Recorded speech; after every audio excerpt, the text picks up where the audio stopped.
네, 오늘 제목처럼 정말로 바울이 말하는 같은 진리를, 같은 믿음의 진리를 따라 디도가 위로를 받았듯이 은혜로운 오늘도 우리에게 주시는 이 동일한 메시지를 통하여서 우리에게도 동일한 같은 믿음으로, 정말 바울이 말하는 그 디도에게 말하는 그 같은 믿음이 우리의 믿음이 되고, 우리도 다시금 우리의 믿음을 점검하면서 오늘 기도한 것처럼 정말로 성령 하나님이 이 시간에 우리의 주인 되심을 믿음으로 정말로 우리의 믿음이 더욱더 바울과 같은 믿음, 그리고 디도와 같은 믿음으로 정말로 다른 교훈이 아닌, 다른 믿음이 아닌 바른 교훈을 따라 정말로 주님 앞에 거룩하고 구별된 그 행동과 마음가짐으로 지키며 정말로 하나님의 자녀다운 모습을, 어떤 모습인지를 생각해 볼 수 있는 오늘 귀한 말씀의 은혜의 시간이 되었으면 좋겠습니다. 제가 말씀을 준비하면서 한 인물을 보게 되었습니다. 어떻게 보면 이 디도서에 있는 배경과도 너무나도 제가 설명드리고 싶은 부분을 잘 표현해주고 있는 인물이라고 생각해서 오늘 이 한 인물을 먼저 소개해 드리고자 합니다. 21살에 영국의 하원 의원에 당선되었으며 소외되고 힘든 노예 계층을 위해 노예 폐지법을 통과시켰던 윌리엄 윌버포스는 18세기 영국의 멋진 크리스찬 정치가였습니다. 영국의 역사상 가장 숭고한 사건의 중심에 있었던 이 윌리엄 윌버포스는 피부색이 다르다는 이유만으로 한 종족이 다른 종족을 억압하고 착취하는 것은 이 하나님의 창조 세계와 맞지 않음을 깨닫고 노예 폐지법을 의회에 통과시키기 위해 모든 노력을 기울였던 인물입니다. 이런 윌버포스는 신앙에 대하여 이렇게 고백합니다. 신앙이란 늘 입으로 고백할 뿐 아니라 반드시 삶에서 실천해야 한다. 그의 선한 영향력으로 당시 영국의 젊은 국회의원의 3분의 1이 복음주의 기독교인이 되었다고 합니다. 그런데 당시 영국의 시대적 배경은 그렇게 호락호락하지 않았습니다. 총체적 부패 그 자체였습니다. 의와 양심을 포기한 지도자들이 많았습니다. 사회의 악과 맞서야 함에도 불구하고 오히려 악하고 문란한 세속의 영향을 많은 사람들이 아주 강하게 받고 있던 시기였습니다. 그래서 크리스천도 예외가 아니었습니다. 하나님을 믿는 그리스도인이면서도 그리스도인답지 않은 말들과 행동들이 자행되고 있었습니다. 그러기에 더욱 윌리엄 윌버포스가 말한 이 신앙이란 늘 입으로 고백할 뿐만 아니라 반드시 삶으로 실천해야 한다는 이 고백처럼 악한 시대 속에서 하나님을 믿는 믿음의 고백대로 살며 노예 폐지법을 의회에 통과시키기 위해 모든 노력을 기울였던 그의 삶이 어쩌면 너무나도 멋지게 보입니다. 우리 안에는요, 다 하나님이 허락하신 양심이 있습니다. 그래서 로마서 12장 9절은 이렇게 말합니다. 악을 미워하고 선에 속하여야 한다라고 말하는데, 우리 안에 양심이 있기 때문에 이 말씀처럼 우리는 어찌합니까? 예수 그리스도를 믿는 사람이라면 악을 미워하고 선에 속하여야 한다는 것을 너무나도 잘 알고 있습니다. 그런데 우리가 알고 있는 하나님의 이 진리의 말씀을 삶으로 실천하기 위해서는 이 윌리엄과 같은 그에 따른 어떤 노력이 필요합니다. 예를 들면 앞에서 말씀드린 이 노예 문제처럼 아무리 많은 다수의 사람들이 그 일을 아무렇지 않게 행한다 하더라도 그 일이 올바르지 않다는 것을 알면서도 크리스천으로서 그 사람들과 함께 그런 일을 하면 안 된다는 것입니다. 특히 약한 자의 것을 빼앗는 일이거나 누군가를 속이는 일은 절대 해서는 안 되는 것입니다. 왜냐하면 하나님이 싫어하는 일이고 인간의 양심과 도리에 어긋나는 일이기 때문입니다. 그러므로 성도는 늘 하나님을 믿는 믿음의 고백을 하면서도 무엇입니까? 삶으로 실천하지 않는 거짓된 삶을 경계해야 합니다. 제가 서두에 이런 말씀을 드리는 이유는 오늘 우리가 살펴본 이 디도서가 바로 이러한 배경을 가지고 있기 때문입니다. 그런데 이 배경은 어쩌면 오늘을 살고 있는 현재와도 너무나도 비슷한 것은 아닌가 하는 생각을 말씀을 준비하면서 저 또한 하게 되었습니다. 디도서는 그레데 섬에서 아주 힘겹게 목회를 하고 있는 정말 영적 아들과도 같은 디도에게 바울이 보낸 편지입니다. 당시 왜 디도가 이렇게 힘겹게 목회를 하고 있었는지를 성경은 그 이유에 대해서, 특별히 그레데 섬 사람들의 그 특징에 대해서 아주 정확하게 이야기를 해줍니다. 12절 말씀입니다. 그레데인 중에 어떤 선지자가 말하되 그레데인들은 항상 거짓말쟁이며 악한 짐승이며 배만 위하는 게음백이나라고 정확하게 말하고 있습니다. 한마디로 무엇입니까? 그레데 섬 자체가 아주 안 좋은 섬이었습니다. 거짓말을 밥 먹듯 하고 그러한 못된 관습들이 그 지역에 자리 잡으며 사람들을 무시하고 자기만을 위하며 교만하고 탐욕적이고 게으른 그런 도시라고 어떤 선지자가 말하였는데 실제로도 그것이 사실이었습니다. 13절을 보시겠습니다. 이 증언이 참되도다. 그러므로 내가 엄히 꾸짖으라 라고 말씀합니다. 제가 선교학을 배우고 그리고 실제 짧지만은 이 선교지를 짧게 경험해보고 그리고 실제 섬 지역을 사역하면서 느낀 것은 정말 그 지역, 그 도시만의 문화와 관습뿐만 아니라 그곳에 사는 사람들의 특징이 있다라는 것입니다. 특별히 섬 지역, 여러분들 잘 아는 아프리카나 중남미 지역을 보시면 어떻습니까? 무엇이 강합니까? 어떤 신앙이 강합니까? 샤머니즘 신앙이 아주 강합니다. 그런데 우리 한국 역사의 뿌리 역시 무엇이 강합니까? 이 샤머니즘인 토속 신앙이 아주 강합니다. 그래서 이러한 특징이 아주 강한 지역이나 도시에서 살면서 그와 다르게 산다는 것이 어떻게 보면 쉽지 않습니다. 왜냐하면 같이 어울리며 살다 보니 자신도 모르게 영향을 받기 때문입니다. 그래서 하나님을 믿는다고 고백하는데 그 삶을 보면 너무나도 무엇입니까? 토속적인 신앙인 것입니다. 토속적인 신앙의 핵심이 무엇입니까? 인간의 노력, 인간의 열심. 우리가 잘 아는 토속신앙의 기본이 무엇입니까? 우리나라의 뿌리, 지금은 많이 그런 게 없지만 예전에 보면 그죠 뭐죠? 이렇게 갑자기 이름이 사발 하나 물 떠넣고 지극정성으로 이렇게 하면 신이 한다는 그런 기본 바탕이 이 한국 나라에도 깔려 있다라는 것입니다. 그러기에 디도가 목회하기가 힘겨웠던 이유가 바로 이러한 것입니다. 이러한 배경 속에 교회가 세워지다 보니까 교회 안에 어떤 일이 일어나게 되었습니까? 교회 안에도 그 지역의 문화와 관습이 그대로 영향을 받으며 신앙적인 문제가 일어나게 된 것입니다. 그러면 어떤 신앙의 문제들이 일어났을까요? 제가 드리고자 하는 말씀의 요지는 이것이 아니게 간단하게 어떤 문제들이 있었는지만 살펴보도록 하겠습니다. 10절 말씀입니다.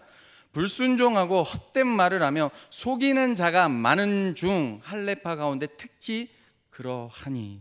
예수 그리스도를 믿는다 고백하면서도 지금 어떤 일들이 벌어지고 있습니까? 불순종하고 헛된 말을 하며 그레데 사람들의 특징을 잘 나타내듯이 속이는 자가 많았습니다. 그래서 11장 14절 보면 유대인의 허탄한 이야기, 그러니까 이 지금 교회 안에 무엇인가 허탄한 이야기들이 바른 교훈, 참된 믿음을 따라 하나님 앞에 한 하나님이신 그 하나님을 믿으면서 그 교훈을 따라 바른 믿음으로 살아야 되는데 허탄한 이야기, 불순종하고 속이는 자가 많았다라는 것입니다.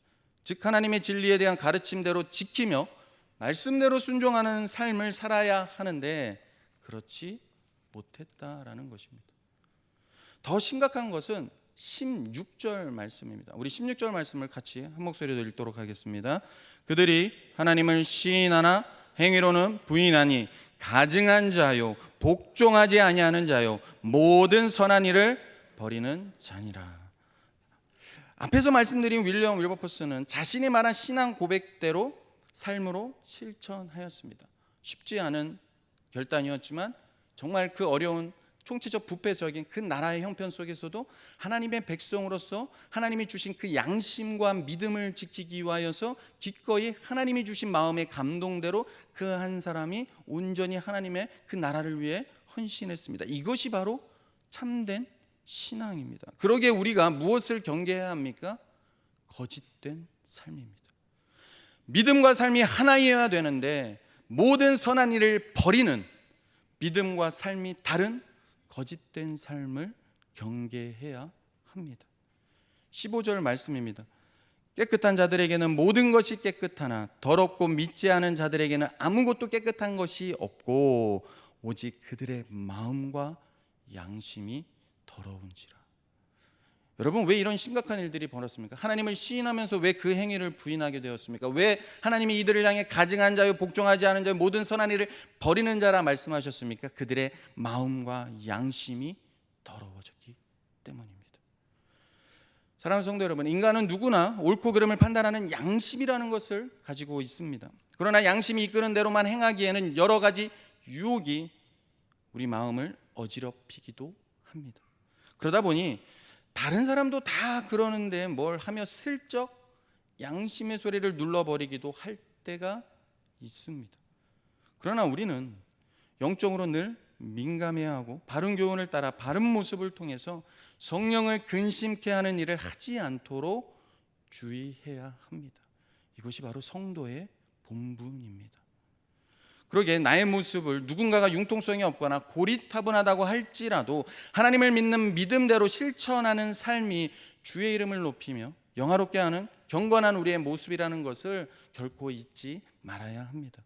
그래야 진리의 말씀을 믿는 대로 신앙을 고백할 뿐만 아니라 그 믿음대로 삶으로 실천하는 삶을 살 수 있기 때문입니다. 히브리서 10장 22절은 이렇게 말씀합니다. 우리가 마음의 뿌림을 받아 악한 양심으로부터 벗어나고 몸은 맑은 물로 씻음을 받았나니 참 마음과 온전한 믿음으로 하나님께 나아가자. 우리의 마음과 양심이 더러워지지 않도록 온전한 믿음으로 하나님께 늘 나아가야 하는 것입니다. 그러므로 주 예수 그리스도 안에서 마음과 양심을 더럽히지 않는 이 거짓 없는 삶, 즉 경건한 삶, 바로 그것이 주님께서 그 어떤 것보다 우리에게 바라고 계시는 진리라는 사실을 여러분 꼭 기억하시기 바랍니다. 그런 의미에서 오늘 우리가 읽은 1절부터 4절까지의 이 바울의 문안 인사를 다시 한번 보십시오. 어찌합니까? 여러분이 잘 아는 다른 바울 서신들과는 조금 다릅니다. 디도를 향한 문안 인사가 다른 서신들보다 깁니다. 대부분은 우리가 잘 아는 대로 바울 서신에 빠지지 않은 멘트가 있습니다. 그것이 무엇이냐면 은혜와 평강이 내게 있을지어다 라는 표현입니다. 이 부분을 대부분 서두에 바로 시작하면서 간단한 인사와 함께 자기의 자신됨을 나타내면서 드러냅니다. 그런데 오늘 디도서를 보면 어디에 나타나 있습니까? 4절에 말합니다. 그리고 4절도 보시면 어떻게 말씀을 시작합니까? 같은 믿음을 따라서라고 말씀합니다. 무엇입니까? 하나님은 한 분이시기에 바울이 믿는 하나님이나 디도가 믿는 하나님인 같은 하나님이십니다. 그러기에 디도에게 같은 믿음으로 위로하고 있는 것입니다. 그 같은 믿음으로 위로하고 있는 내용이 그러면 무엇입니까? 늘 하나님이 바울이 얘기하는 것처럼 하나님의 종이요 예수 그리스도의 사도로 바울이 부름을 받아 하나님의 말씀대로 사역하며 살았던 것처럼 디도 또한 같은 믿음으로 사역하라고 부름을 받았다라는 것입니다.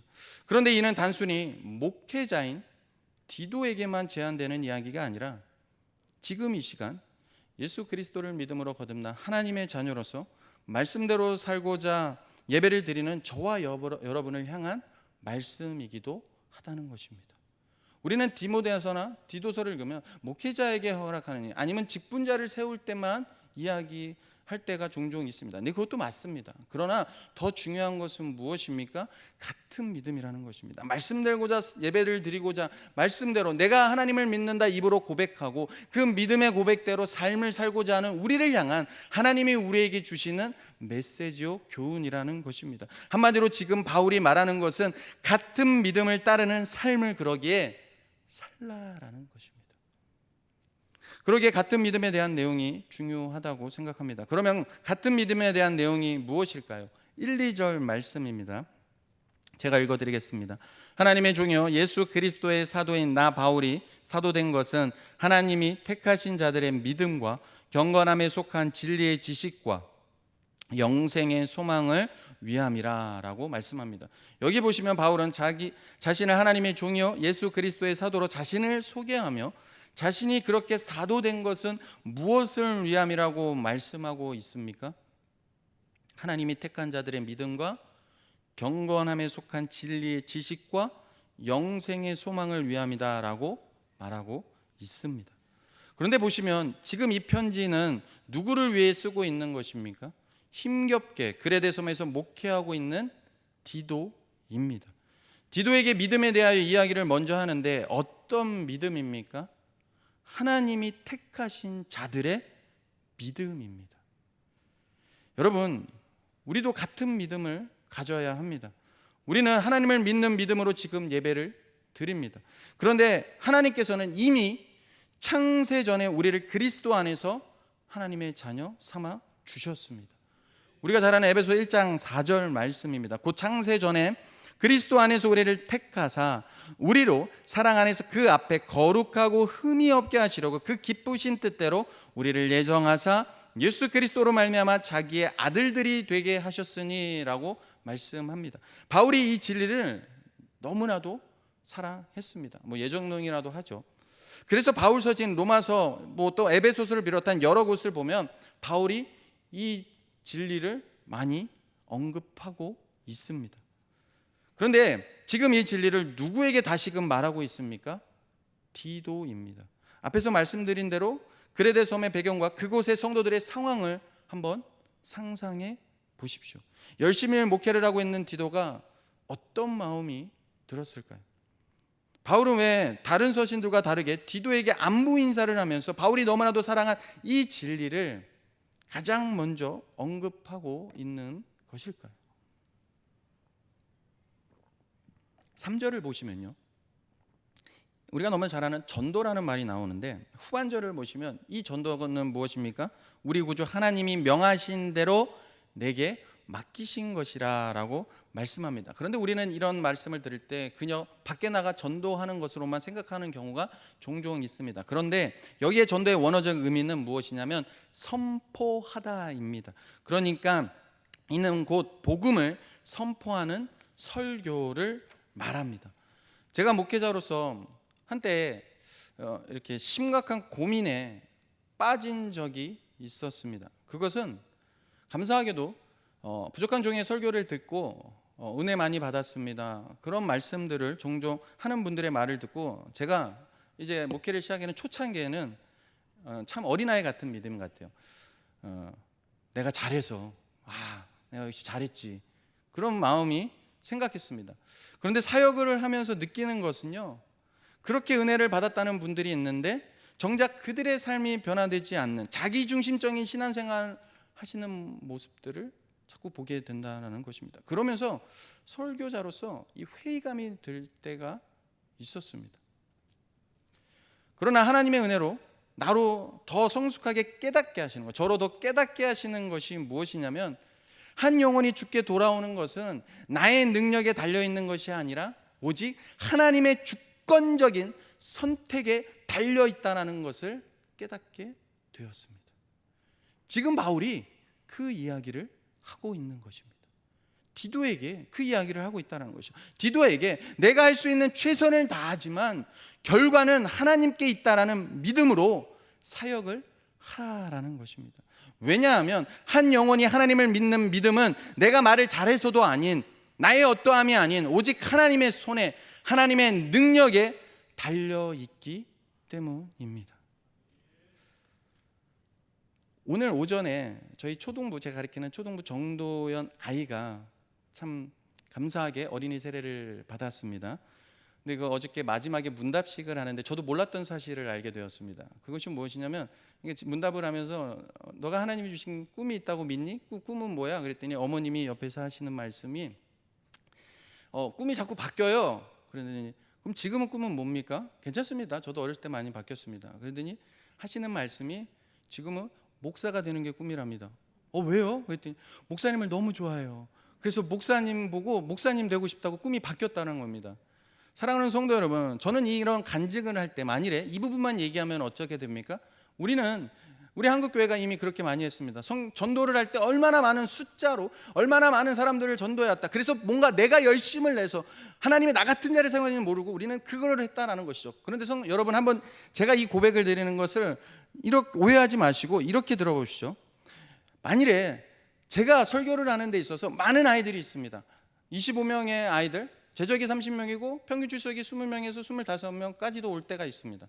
그런데 그 많은 아이를 똑같이 설교를 하고 똑같이 그 아이들을 대해 줍니다.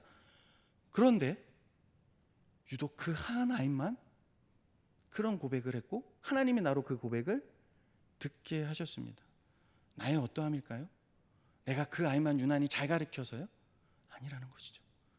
하나님이 이미 그 영혼을 예비시켜 놓고 하나님의 때에 부족한 종의 입술을 통해, 부족한 종과 만남을 통해 그 아이의 믿음이 하나님의 택하신 자라는 그 믿음을 하나님이 주셨다라는 것입니다. 나에게 있는 것이 아니라 누구의 손에 달려 있는 것입니까?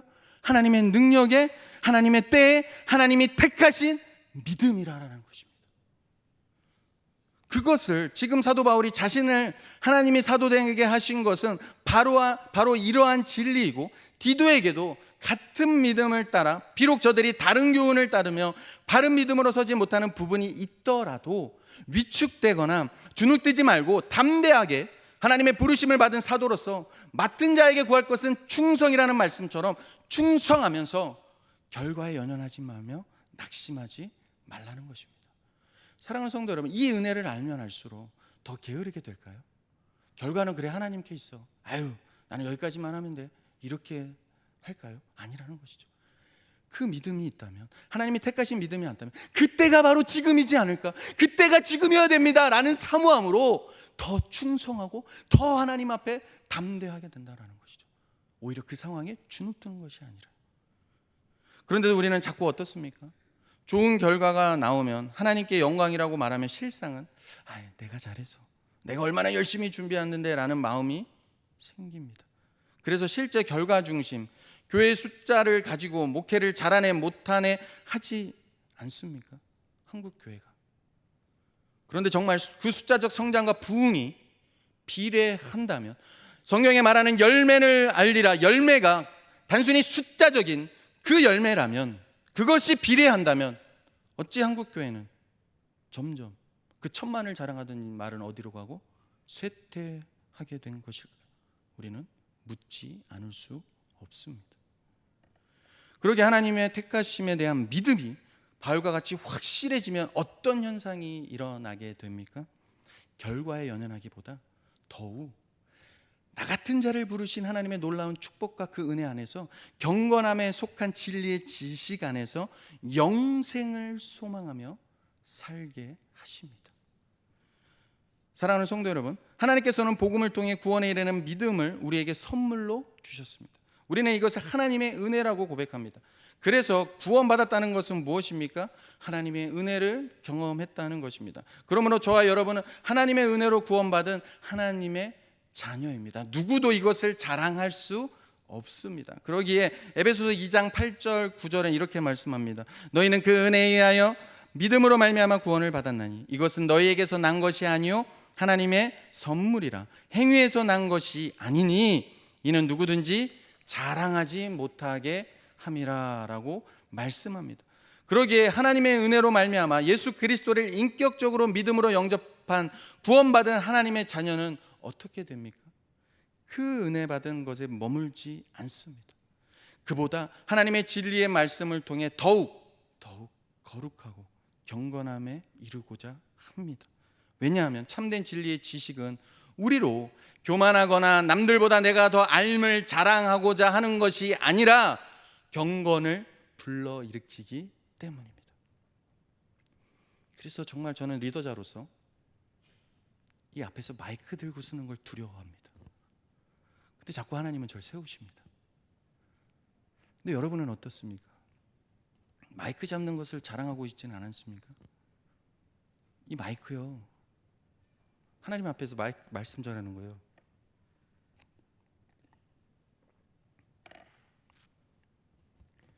정말 부족함을 늘 느낍니다. 그래서 저는 늘 고백합니다. 하나님이 오늘도 나 같은 자를 통하여 은혜 받게 하시려고 나를 세우신 것은 아닌가. 그러면서 저는 늘 설교하기 전에 늘 하나님 앞에 기도하는 말씀이 있습니다. 하나님의 권능과 뜻대로 그 예정하신 뜻을 이루려고 오늘 저희를 이 예배 자리로 불러주신 줄 믿습니다. 각양의 상태와 각양의 상황과 각양의 환경과 형편은 저는 알 수 없습니다. 그러나 이 자리에 나 같은 자를 세우시고 준비케 하신 이 말씀을 가감없이 전하고 또 그것을 함께 나눌 때, 만일에 여러분이 이 말씀에 도전을 받고 은혜를 받고 위로를 받았다면 누가 역사하신 것입니까? 하나님이 역사하신 것입니다. 그렇게 부탁드립니다. 설교자를 보지 마십시오. 하나님을 사모하십시오. 대표 기도할 때도 마찬가지입니다. 하나님, 내게 말씀하여 주시옵소서.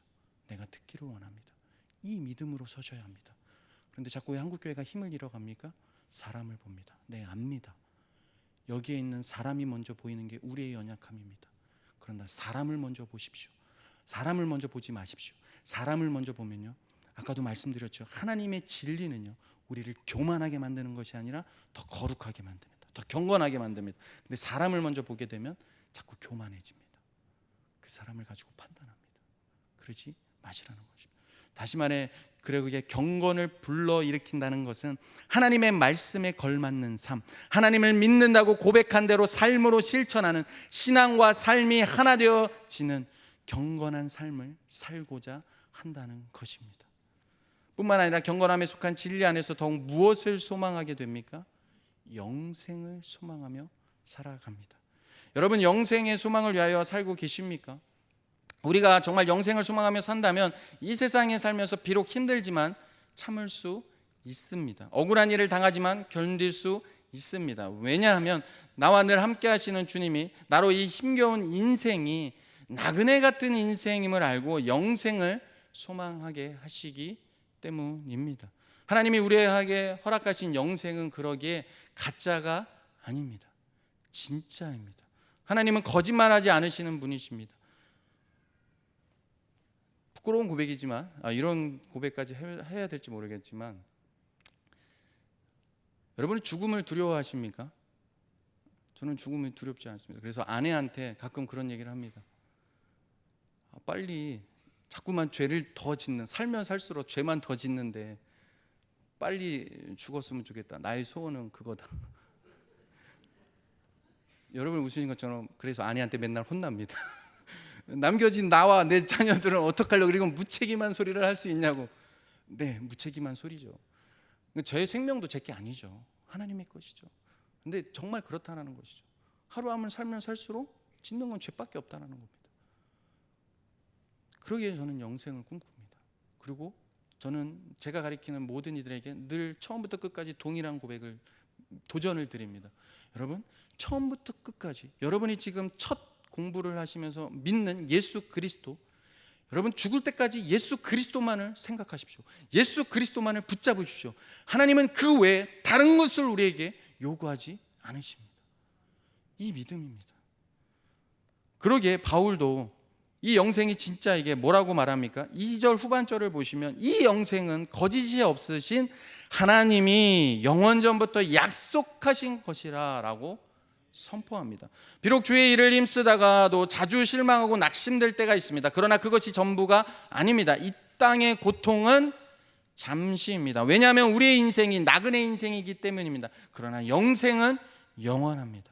그러기에 아낌없이 우리를 위하여 자신을 내어주시면서까지 우리를 향한 당신의 그 사랑을 확증하신 예수 그리스도를 의지함으로 영생의 소망을 이루기 위해 오늘도 주님께서는 나와 함께 하시고 동행하시고 위로하고 계심을 믿으시기 바랍니다. 이 믿음으로, 그러기에 이 믿음으로 영생의 소망의 끈을 놓지 않고 끝까지입니다. 우리의 가는 믿음의 길은요, 잠시 잠깐 아닙니다. 사랑하는 성도 여러분, 끝까지입니다. 끝까지 하나님을 믿는다고 입으로 고백했다면, 하나님이 그 은혜를 우리에게 허락하셨다면, 입으로 고백하는 그 입술의 고백으로 끝나는 것이 아니라 반드시 삶에서 믿음대로 거룩한 삶을 실천하며 신실한 믿음의 삶을 살아내시는 저와 여러분의 삶이 되시기를 주님의 이름으로 축원합니다.